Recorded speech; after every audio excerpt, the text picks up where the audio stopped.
நமஸ்காரம். மீனாட்சிதாசன் பேசுகிறேன்.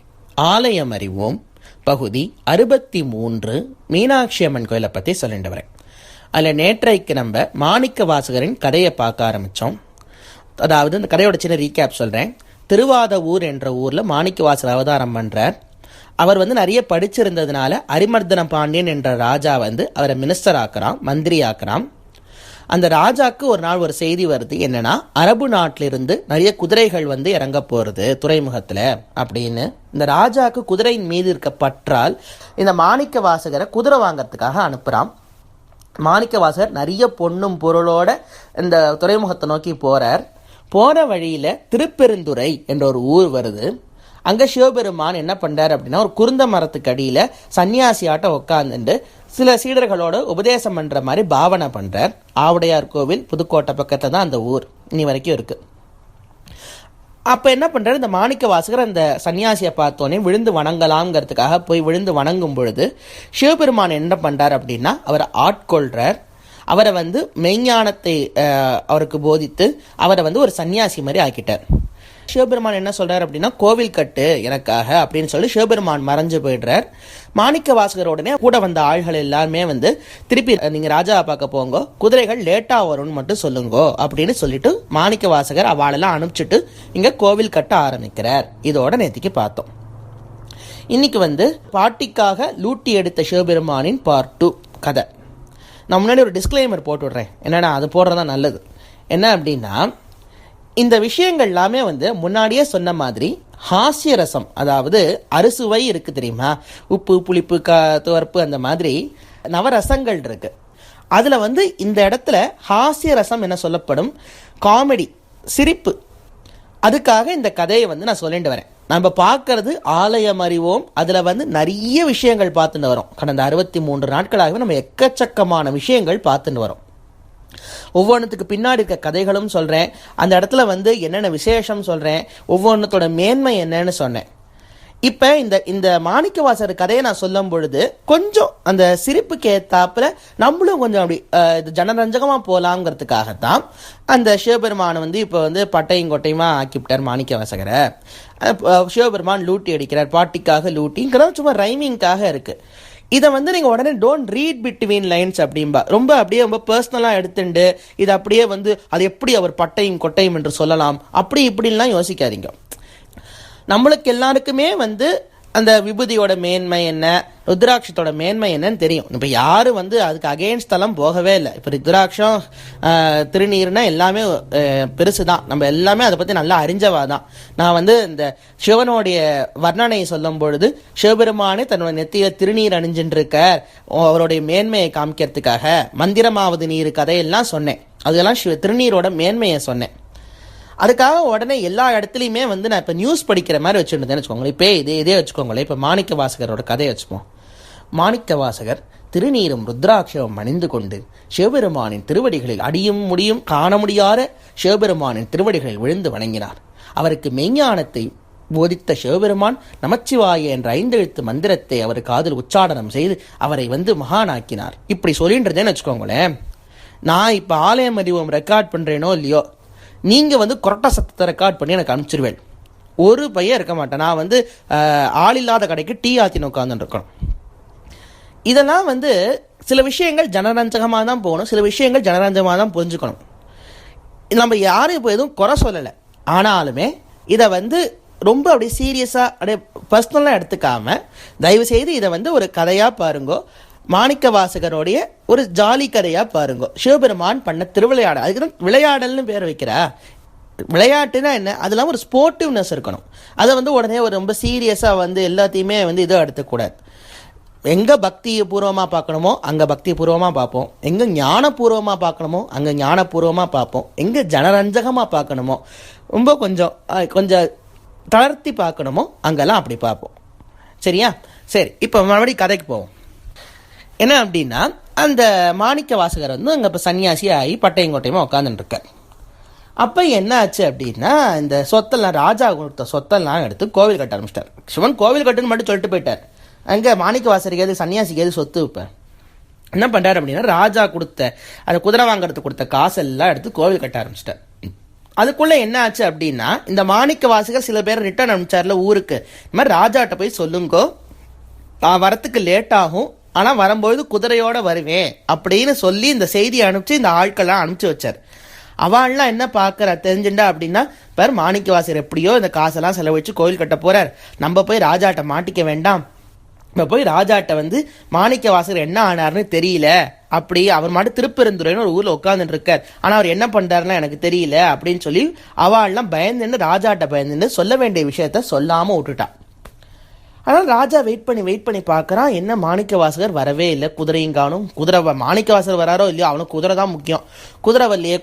குதிரைவல்லியேன்னு சொல்லி ராஜா உட்காந்து யோசிச்சுட்டு இருக்கான். அப்போ அவனுக்கு ஒரு நாள் வந்து ரொம்ப பொறுக்க முடியல, ஒரு லெட்டர் எழுதி அனுப்புகிறான் ஒரு ஆள்கிட்ட. இந்த மாதிரி மாணிக்கவாசகரே, நீங்கள் எங்கே இருக்கிறீர், என்ன ஆனீர், என்ன விஷயம், ஏன் குதிரை ஒன்றும் வரலை அப்படின்னு சொல்லி கேட்டு மாணிக்கவாசகருக்கு ஒரு லெட்டர் அனுப்புகிறான். அதுக்குள்ள மாணிக்கவாசகர் அழகான கோவில் கட்டிட்டார். இன்னி வரைக்கும் திருப்பெருந்துறையில் ஆவுடையார் கோவில் போய் சேவிச்சல்னு வச்சுக்கோங்களேன், ஆச்சரியமாக இருக்கும். அவ்வளோ அழகான கோவில். அதில் உள்ள இருக்க சென்டர் பார்ட்டை கட்டினது வந்து மாணிக்கவாசகர். ஆச்சரியமான கோவில். ஆத்மநாதர்னு சிவபெருமானுடைய பேர். ரொம்ப அழகாக இருக்கும். ரொம்ப கலை சிற்பங்களுக்கு ரொம்ப எடுத்துக்காட்டாக விளங்குற கோவில். அந்த கோவிலை பற்றி எதாவது சந்தர்ப்பம் வாங்கிக்கும்போது சொல்கிறேன். ரொம்ப அழகாக இருக்கும் அந்த கோவில். அங்கே தான் இந்த ஒரு 2 தூணில் பார்த்தேன் அப்படின்னா, மாணிக்கவாசகர் வந்து சிவனை பார்ப்பதற்கு முன் பார்ப்பதற்கு பின் கிமு கிபி மாதிரி மாணிக்கவாசகர் 2 கோலத்தில் இருப்பார். பெரிய மண்டையில் கொண்டையெல்லாம் வச்சுட்டு பெருசாக வந்து முறுக்கு மீசையும் கழுத்தில் இதெல்லாம் நவமணிகள்லாம் போட்டுண்டு ஆபரணங்கள்லாம் போட்டுன்னு ஒரு இது இருக்கும். அதுக்கப்புறமா ஒரு கிழிஞ்ச துண்டை மட்டும் கட்டிண்டு கழுத்தில் ருத்ராட்சத்தை போட்டு நெத்தியில் திருநீரை அணிஞ்சுண்டு ஒரு கையை கட்டிண்டு ஒரு சேவகனாக இருப்பார். அந்த முன் பின் வந்து அங்கே டிரான்சிஷனை வந்து அங்கே பார்க்கலாம். அந்த ஆவுடையார் கோவிலில் இருக்குது. நல்லா இருக்கும். நல்ல பெரிய சிற்பங்கள் ரெண்டும். சரி, கதைக்கு வருவோம். இந்த லெட்டரை பார்த்தோன்னே மாணிக்கவாசகர் பயந்து போயிட்டார். ஐயோ, என்னது லெட்டரை வந்து சிவபெருமானே நீ தான் காப்பாற்று. அவரை தெரிஞ்சது ஒரே சொல்யூஷன், எல்லாம் வியாதிக்கும் ஒரே மருந்து சிவபெருமான் தான் அவருக்கு. சிவபெருமானே இந்த மாதிரி லெட்டர் வந்து கொடுத்தேனோடனே சிவபெருமான் வந்து அசரீரியா சொல்றார். அஷரீரின்னா என்ன? சரீரம்னா உடம்பு. ஷரீரி அப்படின்னா உடம்பு இல்லாததுன்னு அர்த்தம். வெறும் வாய்ஸ் மட்டும் கேட்க, சத்தம் மட்டும் கேட்க. சிவபெருமான் வந்து அந்த சத்தம் மட்டும் கொடுக்குறார். என்ன அப்படின்னா, மாணிக்கவாசகரே, நன்னா கோவில் கட்டியிருக்கீர், போதும் என்ன, நீங்கள் ஊரை பார்க்க கிளம்புங்க, வைப்ப எல்லாம் குதிரை வந்து தானாக வந்து சேரும், ஆவணி மூலத்தன்னைக்கு குதிரை வரும்னு ராஜாட்ட போய் சொல்லிடுங்கோ அப்படின்னு சொல்லி, ஆவணி மாதம் 3 நட்சத்திரம் அன்னைக்கு குதிரை வரும்னு ராஜாட்ட போய் சொல்லிடுங்கோன்னு சொல்லிட்டு மாணிக்கவாசகரை அனுப்பிச்சி வச்சுட்டார். மாணிக்கவாசகர் வந்து இப்போ ராஜாவை பார்க்கறதுக்காக போகிறார். போய் நின்னா ராஜா யார் நீ அப்படின்னு கேட்குறான். ஏன்னா போனவர் வேற மாதிரி இருந்தார்.